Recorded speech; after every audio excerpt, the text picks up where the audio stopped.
ছিল নবুয়ত, নবী পাইল সাক্ষাৎ, সপ্ত তালার উপরেতে ছিল নবুয়ত। নয় ভাগে নূর ভাগ করিয়া, নয় বাতুলে প্রকাশিয়া দিয়াছিল আপনি বাড়ি যা।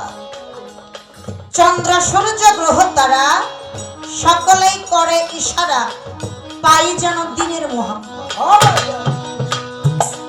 সব ফরিয়াদ কবুল করে, খোদা তাহার পাক দরবারে দিয়াছিল বান্দারে হায়। 40 বছর হেরাগারে সেই নবুয়ত সাধন করে খুশি ভরে পেল নবুয়ত। নবী নবুয়তি পাইয়া আওসাতনা নাম ধরিয়া এই উম্মতের করতে সাফায়া। কবি হাসানে কয় ধরো নবী, নবুয়তের অংশ পাবি, ইসরাইল শাহ হইয়া এসনে যা। নবী পাইল সাক্ষাৎ, সপ্ত তালার উপরেতে ছিল নবী। এখন অনেকেই বলতে পারে সপ্ত তালার উপরে যদি নবুয়ত থাকে, আবার 40 বছর হেরাগারে সাধন কইরা নবুয়ত পাইলো, এটা আবার কোন নবুয়ত? বলতে পারেন না। একটা হলো জাহের মানে প্রকাশ, আরেকটা হলো বাতেন গোপন। আমার নবীর কিন্তু 3টা ভাব, একটা হলো মালাকি, একটা বাশারি, আরেকটা হলো হাকিকি। মালাকি ভাবটা হলো ফেরেশতা কুলের জন্য, বাশারি ভাবটা হলো দুনিয়ার মানুষের জন্য, আর হাকিকি ভাবটা হলো একমাত্র মাওলা আলী। আমার নবী বলেছে আমার একমাত্র দেখেছে, একমাত্র চিনেছে আবু তালিবের বেটা মাওলা আলী। আচ্ছা, আলী ছাড়া কি আমার নবীর কেউ দেখবে না? কি দেখছে না? তাহলে আমার নবী কেন এই কথা বললো? ওই যে হাকিকি রূপ, যে হাকিকি রূপ একমাত্র মাওলা আলী দেখছে বিধায় মাওলা আলী আজকে বেলায়েত প্রাপ্ত। যতক্ষণ পর্যন্ত হাকিকি রূপ না দেখছিল ততক্ষণ পর্যন্ত সে বেলায়েত প্রাপ্ত।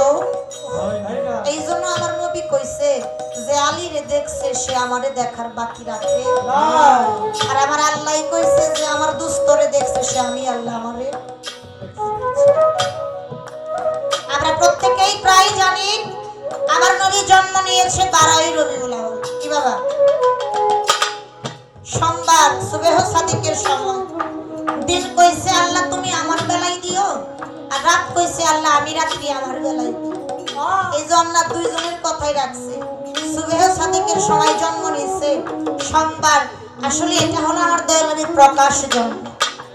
জন্ম নিয়েছে আমার দয়াল নবী 9ই রবিউল আউয়াল। দিবাগত শুক্রবার আমার আল্লাহ পাক জিব্রাইলকে ডাক দিয়ে বলছিল, জিব্রাইল আমার দোস্ত তো পৃথিবীতে আগমন করছে, তুমি চলে যাও, আমি দেখার আগে আমার দোস্তকে পৃথিবীর অন্য কেউ যেন দেখতে। মা জননী একটু অচৈতন্য ছিল, একটু ঘুমন্ত অবস্থায় ছিল। আমার হুজুর পাক মায়ের কোলে ছিল। দুনিয়াটা যেভাবে ছিল সেভাবে স্তব্ধ করে জিব্রাইল আমিন নিয়ে যায় আমার নবীকে আল্লাহর কাছে। 2.5 দিন মতান্তরে 3 দিন ঘুরে ঘুরে সমস্ত কিছু দর্শন করায়, পুনরায় আবার মায়ের কোলে আমার নবী যেভাবে ছিল সেভাবে আবার এনে দিয়ে গেল। মা জননী চোখ মিলে তাকায় দেখে তার সন্তান বুকের মধ্যে। এই জন্য জন্ম কিন্তু 9ই রবিউল আউয়াল, কিন্তু প্রকাশ হয়েছে 12ই রবিউল। এরকম নবুয়ত ছিল, আছে, থাকবে। কেন জানেন? আমার নবীর আইন যার কাছে আছে, আমার নবুয়তটা তার কাছে আছে। অনেকেই বলে নবী আমার মরে গেছে, নবী নাই।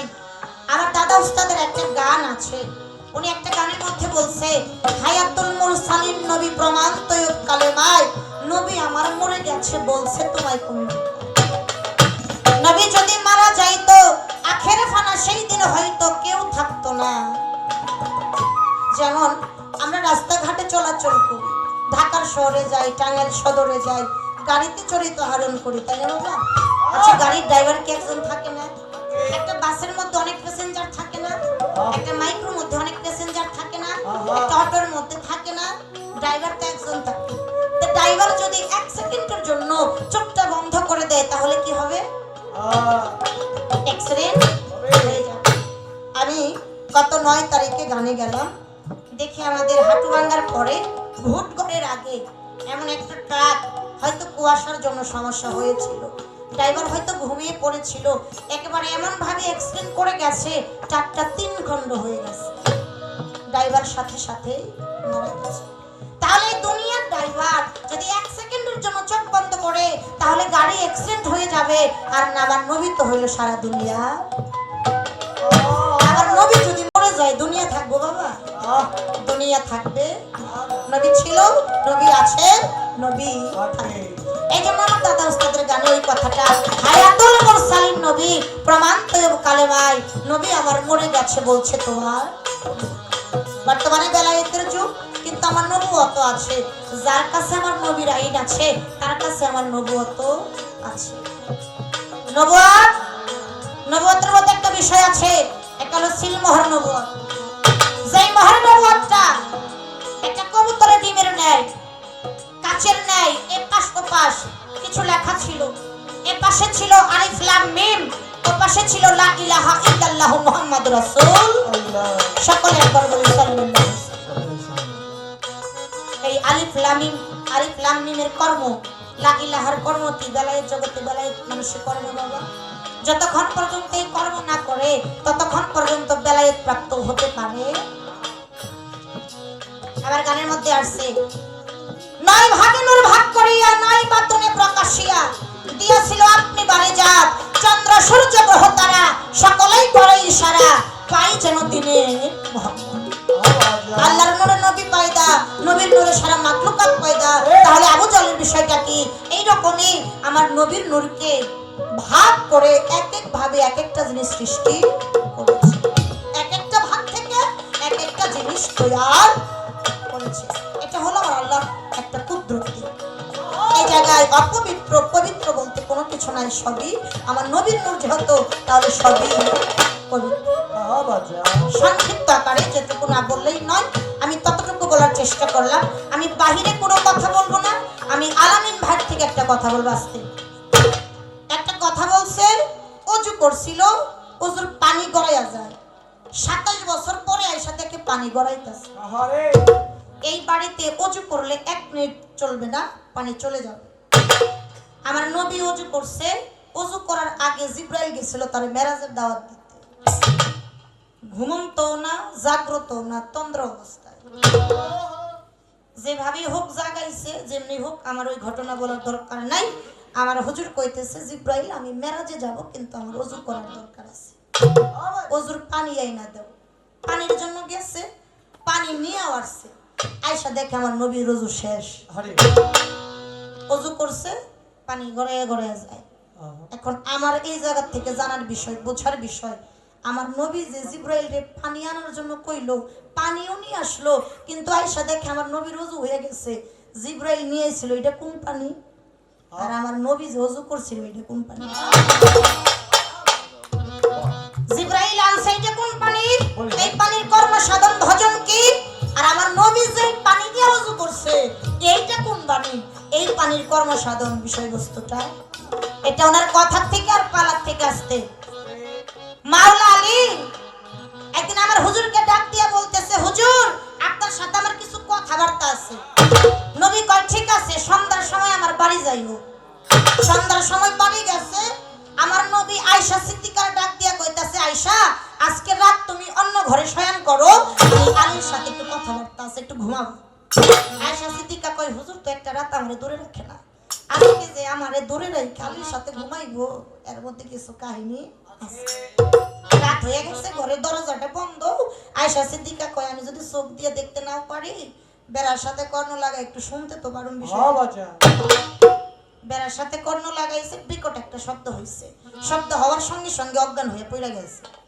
আবার কিছুক্ষণ পরে চেতন পাইছে, চেতন পাই আবার যখন কর্ণ লাগাইছে, কর্ণ লাগানোর সঙ্গে সঙ্গে শুনতে পারে ভরা কলস থেকে খালি কলসে পানি পড়লে যেরকম গড়গড় শব্দ হয়, ঠিক ওই রকম গড়গড় শব্দ হইতেছে। আর ওই রকম গড়গড় শব্দের সঙ্গে সঙ্গে আরো 3টা বেলায়েতি বস্তু আমার নবীর কাছ থেকে মাওলা আলীর কাছে হস্তান্তর হয়েছিল। এখনো বর্তমানে হয় গুরুর কাছ থেকে ভক্তের কাছে। যতক্ষণ পর্যন্ত হস্তান্তর না হয় ততক্ষণ পর্যন্ত গুরু আর ভক্ত, ভক্ত আর গুরু দেশে পৌঁছাইতে পারে না। আমার একটু জানার বিষয়, এই বাতিনি আর বেলাইতে তিনটা বস্তু, ইহার বিষয়টা কি? আর এই যে গড় গড় শব্দ হয়, এইটার বিষয়বস্তু হাকিগতটা, আর বর্তমানে গুরুর কাছ থেকে ভক্তের কাছে যায়, এর মধ্যে বিষয়বস্তুটা কথাগুলো আপনার কাছে একটু আলোচনা করবো।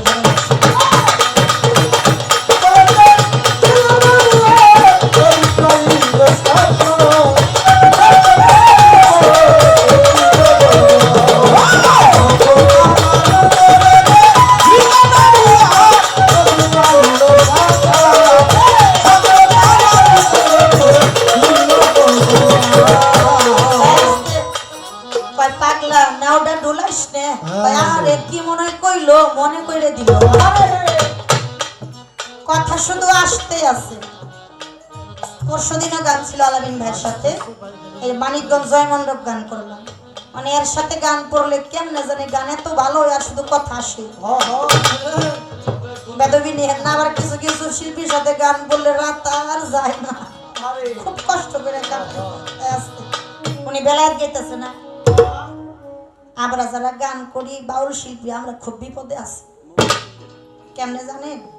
এই যে পীর মাশায়েখ যারা আছেন মনে কিন্তু কষ্ট নিয়ে না, পাই ধরে ক্ষমা চাইনি।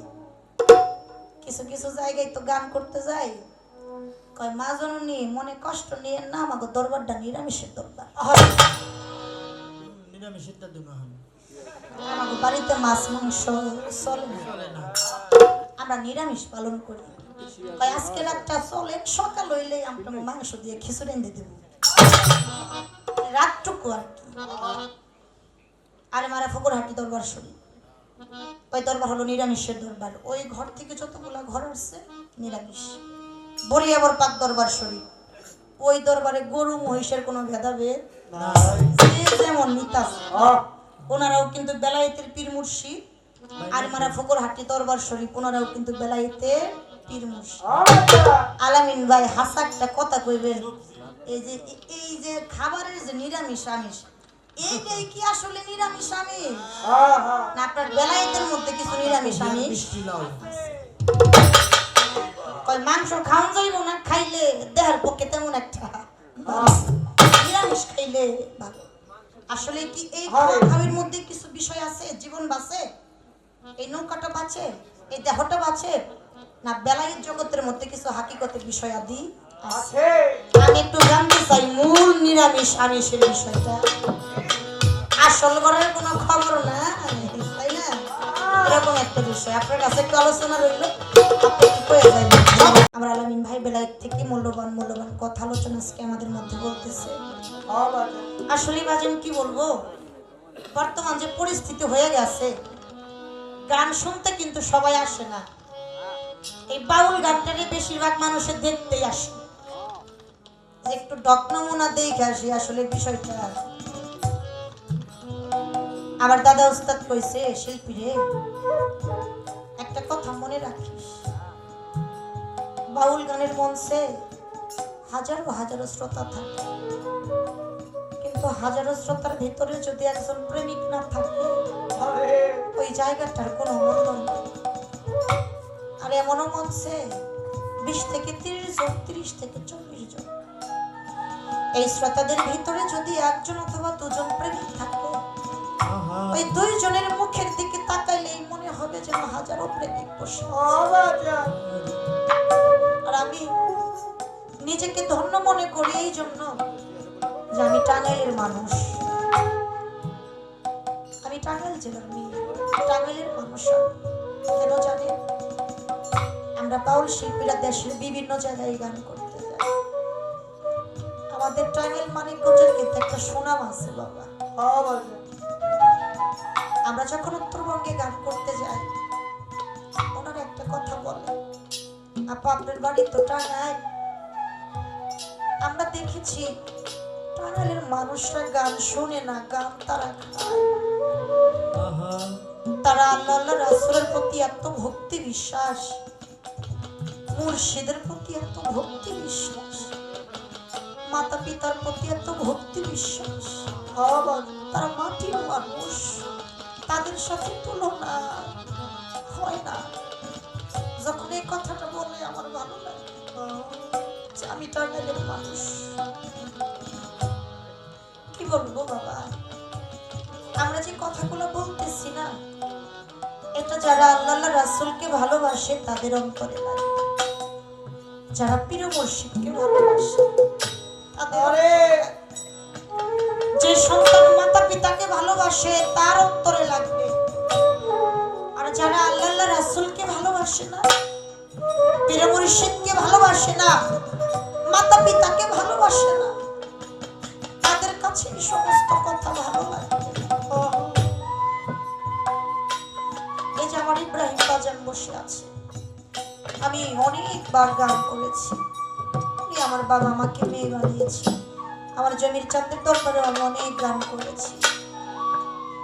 এই যে বাসর আজকে সাজাইছে, যিনি আমাদের লাল মাহমুদ চান, একটা কথা বলছে, কথাটা আমার অনেক মানে অন্তরটা একবারে ঘা লাগছে। জানেন, উনি যখন পালা দিল, পালা দেওয়ার আগে একটা কথা কইছে, আমি তো গরিব মানুষ, আলামিন সরকার আর শিল্পী সরকারের আনতে আমার অনেক কষ্ট হয়েছে,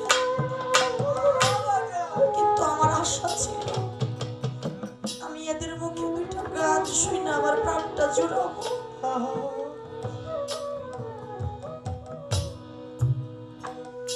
এই কথাটা শুনে আমার মনে হয়ে গেল আমি এই মাসে কিছুদিন আগে গান করলাম আমাদের সালাম সরকার দৌলতপুরে। বন্ধনার পরে যার বাড়িতে গান করতে গেছি না, এই বছরের আগের বছর অনুষ্ঠানের 3 দিন আগে সে বিদায় নিয়েছে। তার একটা ভাই ছিল, ভাইটা বলছিল আমার ভাইয়ের দরবার তো, ভাই তো চলে গেছে, শিল্পী সরকারের দুইটা গান আমরা শুনবো। আল্লাহর কি নির্মম পরিহাস, যে অনুষ্ঠান আমি করে আসলাম, এই অনুষ্ঠানের 4 দিন আগে সে মারা গেছে। তার ভাগ্যে কিন্তু হয় না বাবা। আমরা যারা আছি, ইব্রাহিম বাজার, জমির চান, এমনও তো হতে পারে আজকের রাতটা কারো জীবনের একটা শেষ। লাল মাহমুদ চান, এমনও তো হতে পারে আজকের রাতটা আমার জীবনের একটা শেষ। এই রাতটা আবারও ফিরে আসবে কিনা জানি না।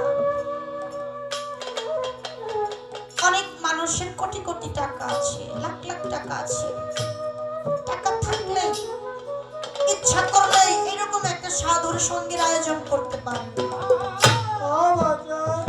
আমার অনেক মানুষের দুবেলা দুমুঠো ভাত খেয়ে বেঁচে থাকবে সামর্থ্য নাই, তবু তারে দয়ালে কৃপা কইরা এরকম একটা বাসর আয়োজন করার জন্য তৌফিক দিছে। যারা এই বাসর সাজায় তারা জানে বাসরের যন্ত্রণা। আমার আলামিন ভাইয়ের বাড়িতে 2-3 দিন অনুষ্ঠান হয় বাবা। যারা এই অনুষ্ঠান করে বাসর সাজায় তাদের ম্যাক্সিমাম 1.5 থেকে 2 মাস আগে তাদের খাওয়া দাওয়া সব বন্ধ হয়ে যায়, ঘুমটুম হারাম হয়ে যায়। মানুষের দুয়ারে দুয়ারে ঘুরে সবাইকে দাওয়াত দেয়, তোমরা দয়া কইরা আমার দরবারে এসে চরণ ধরে দিয়েছে। এই বছর আমি আছি, সামনের বছর তো নাও থাকতে পারি। ইব্রাহিম বাজার যারা করে তারা জানে বসির চাইলে নামটা যে কত মধু, সবাই বোঝে না। এই দুনিয়াটা একটা স্বার্থময়ের দুনিয়া। দেখবেন যতদিন আপনার স্বার্থ আছে ততদিন আপনার বন্ধু বান্ধব আছে। স্বার্থ ফুরিয়ে গেলে আপনার পাশে কাউরে পাবেন, কিন্তু বিনা স্বার্থের ভালোবাসার মানুষ হইল 3 জন। তারা কারা জানে? প্রথমে হইল দুঃখী মা, যে মায়ের ভালোবাসায় কোনো স্বার্থ থাকে না। দ্বিতীয়তে হচ্ছে জন্মদাতা বাবা। সুমন বাজান, আমি আপনারে বলি, কেউ হারাইয়া কান্দে, কেউ হারানোর ভয়ে কান্দে। সে জানে বাবা হারানোর যন্ত্রণা। আপনার তো বাবা ডাকার মতো জায়গা আছে, হয়তো আজকে আপনি বুঝেন না, কিন্তু যেই দিন এই বাবা থাকবে না সেই দিন বুঝবেন বাবা নামের বটবৃক্ষের ছায়াটা কত দরকার। যেই বাবা নিজে না খাইয়া বৃষ্টির মধ্যে ভিজে রৌদ্রের মধ্যে পড়ে পরের ক্ষেত খামারে কাজ করে রৌদ্রের মধ্যে রিক্সা চালিয়ে সন্তানের মুখে দুটো খাবার তুলে দেয়, আর সেই সন্তান বড় হইয়া ওই বাবার জায়গাটা কইরা দেয় বৃদ্ধাশ্রম। সন্তানের বাড়িতে বাবার জায়গা হয়। আজকে যাদের আছে তারা বুঝতেছে না, যাদের ঘরটা অন্ধকার করে চলে গেছে তারা জানে মা বাবা হারানোর যন্ত্রণাটা কত। একদিন আমার লাল মাহমুদ চাঁদের মতো একই বাবার দুইটা সন্তান রাস্তা দিয়ে হাইটা হাইটা যায়, একজন ছোট আর একজন বড়। দুই ভাই হাঁটতে গেলে কিন্তু কিছু না কিছু আলাপ আলোচনা হয়। হঠাৎ করে বড় ভাই বলতেছে, ছোট রে তুই কি জানোস পৃথিবীতে সবচেয়ে ভারী ওজনের বস্তুটা কি? ছোট কয় ভাই কেরা না জানে, হয় লোহা আর না হয় পাথর হবে, এর চাইতে তোর ভারী কোনো ওজনের বস্তু নাই। বড় ভাই কথা শুনে দুইটা চোখের পানি ছোট তাকাইয়া দেখে বড় ভাই কাঁদে। ছোট ভাই কয়, ও ভাই আমার প্রশ্ন করলে আমি জবাব দিলাম, আমার জবাব হয় নাই। বড় ভাই কয় হইছে রে, তাহলে তুমি কাঁদো কেন?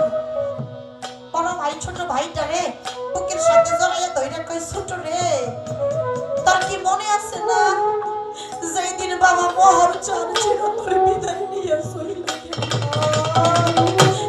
বাবারে গরম পানি দিয়া গোসল করাইয়ে সাদা একটা মার্কিনের কাপড় পরাইয়ে ছোট্ট একটা খাটিয়ার মধ্যে শোয়াইল।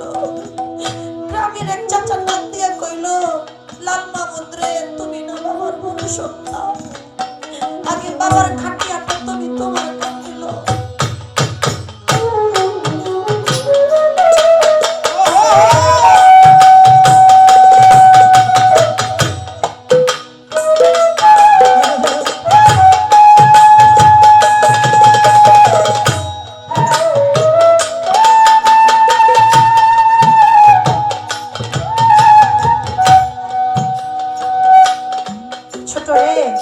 বিশ্বাস কর তখনও বুঝি নাই, চাচার কথা শুনি না আমার মোহর চাঁদের খাটিয়া যখন কাঁদতে না, ওই খাটিয়াটা কাঁদতে নেওয়ার সঙ্গে সঙ্গে মনে হইল সারাটা দুনিয়া যেন আমার মাথার উপরে ভেঙে পড়ল। ছোট রে বাবার ওই খাটিয়ার চাইতে ওজনের বস্তু আর পৃথিবীতে হয় না। ছোট ভাই চিৎকার দিয়া কয়, ভাই গো মোহর চাঁদ তো আমার এতিম কইরা চইলা গেছে। ও লাল মাহমুদ ভাই তুমি কিন্তু আমারে ভাই আড়াই কইরা যাইও না, তুমিও যদি চলে যাও আমার তোর যাওয়ার মতো জায়গা থাকে না। লাল মাহমুদ চাঁদ আশা দুদু ভাই যার ভিতরে হারানো আগুন চলে, সে জানে হারানোর যন্ত্রণা। আজকে যার বাবা নাই তার পাশে বসে কেউ যদি বাবা কইয়া ডাকে তারও মনে হয় আজ আমার বাবা, আমি একটা বাবা ভিতরে